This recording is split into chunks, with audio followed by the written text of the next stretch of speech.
Welcome back to The Explainer. Today, we're doing something truly fascinating. We're looking at ancient texts not just as dusty historical records, but as brilliant tools used by ancient writers to forge an entire national identity right out of thin air. We're diving deep into theological history, tracing a sweeping journey from the cosmic origins in Genesis straight to the bloody battlefield of Jericho. Here's our roadmap for today. We'll be hitting composing the origins, myth, genealogy, and promise, the Deuteromistic reform, the Battle of Jericho, and finally, the meaning of the harem. Let's get right into it.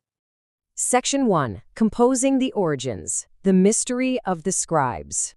For centuries, tradition firmly credited the first 5 books of the Bible to just a single figure, Moses. But instead of one solo author, modern scholarship actually points us to what's known as the documentary hypothesis. Think of it like a giant puzzle with 4 distinct pieces. We have the Yahwist, or J source, from the 9th century BCE, the Elohist, or E source, in the 8th century, the Deuteronomist, or D source, in the 7th, and finally the priestly, or P source, written during the Babylonian exile in the 5th century BCE.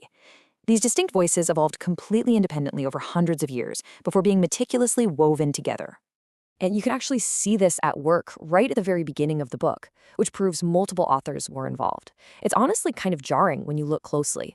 In Genesis 1, the deity Elohim creates the world in 6 cosmic stages, with Earth appearing on the 3rd day. But then, immediately in Genesis 2, a totally different name, Yahweh Elohim, is used, and he creates Adam and Eve right away. Seeing these distinct narratives side by side really shows us that these scribes weren't trying to write a single, perfectly consistent science textbook. They were weaving together different, beloved traditions. So you might be wondering, why keep these glaring contradictions right next to each other? Well, Professor Jean-Louis Scott calls this the law of conservation. Basically, ancient historians were kind of like the ultimate hoarders. Everything old is considered super valuable, so absolutely nothing gets deleted. A leading theory for why they compiled it all like this is Persian imperial authorization. See, when the Persian Empire conquered Babylon, they offered the exiled Jews local autonomy, but only if they could produce a single, unified law code. So these competing factions literally had to stitch their different origin stories together just to survive under Persian rule. Section 2. Myth, genealogy, and promise. Structuring the narrative. Okay, so how did scribes organize all these disparate myths into one cohesive history? They used a brilliant structural hinge called the Toledot. Toledot is a reoccurring Hebrew phrase that roughly translates to, "These are the generations of."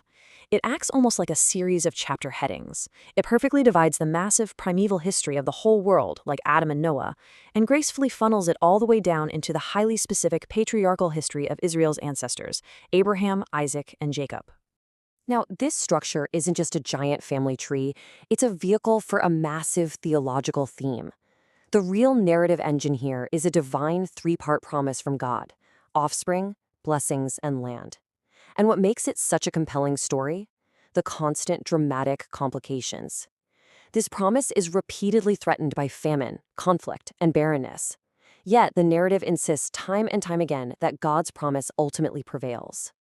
Section 3. The Deuteronomistic reform. Returning to the law. To really understand the bloody, conquest-heavy book of Joshua, we have to fast forward a bit to when it was actually compiled. This was during the reign of King Josiah in Judah, right between 722 and 609 BCE.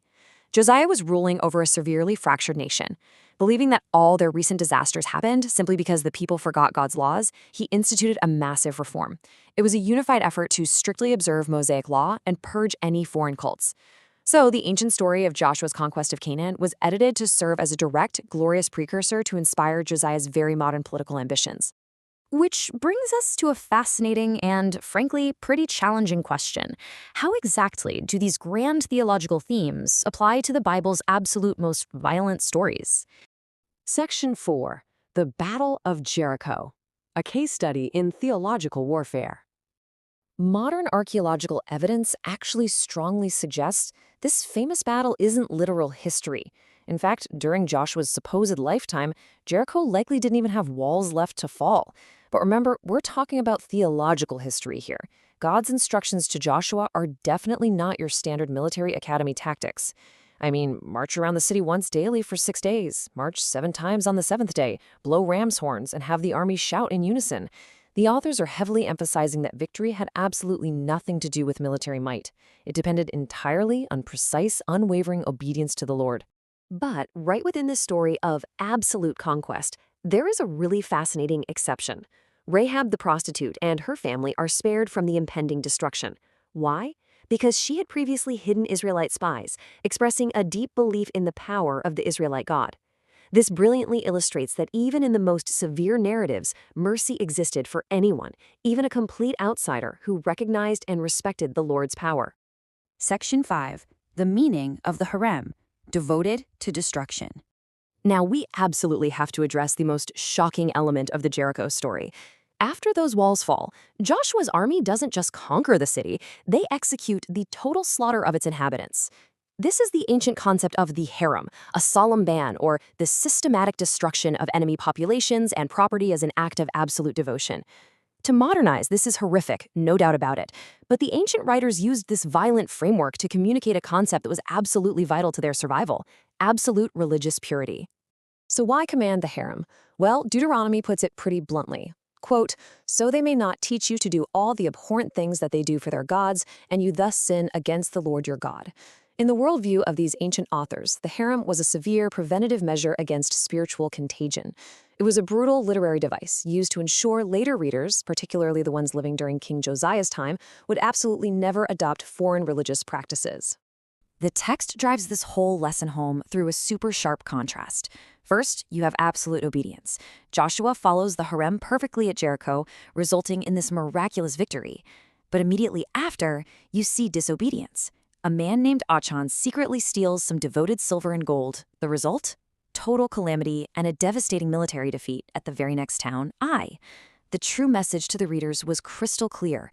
Israel's survival hinged entirely on unwavering loyalty to God's law. Which brings us to the core takeaway for today. These biblical texts, from the cosmic origins in Genesis all the way to the bloody battles of Joshua, are not factual, journalistic records. They are theological history. They are carefully crafted ancient narratives, woven together from multiple sources, designed to unite and instruct a people during profound times of national crisis. They were written to forge an identity and demand loyalty. So I'll leave you with this. If these ancient texts were specifically compiled to unify a people in crisis thousands of years ago, what stories do we construct today to forge our own national and cultural identities? It's pretty wild to think about the enduring power of shared narratives. Thanks so much for joining me on this explainer, and keep asking those big questions.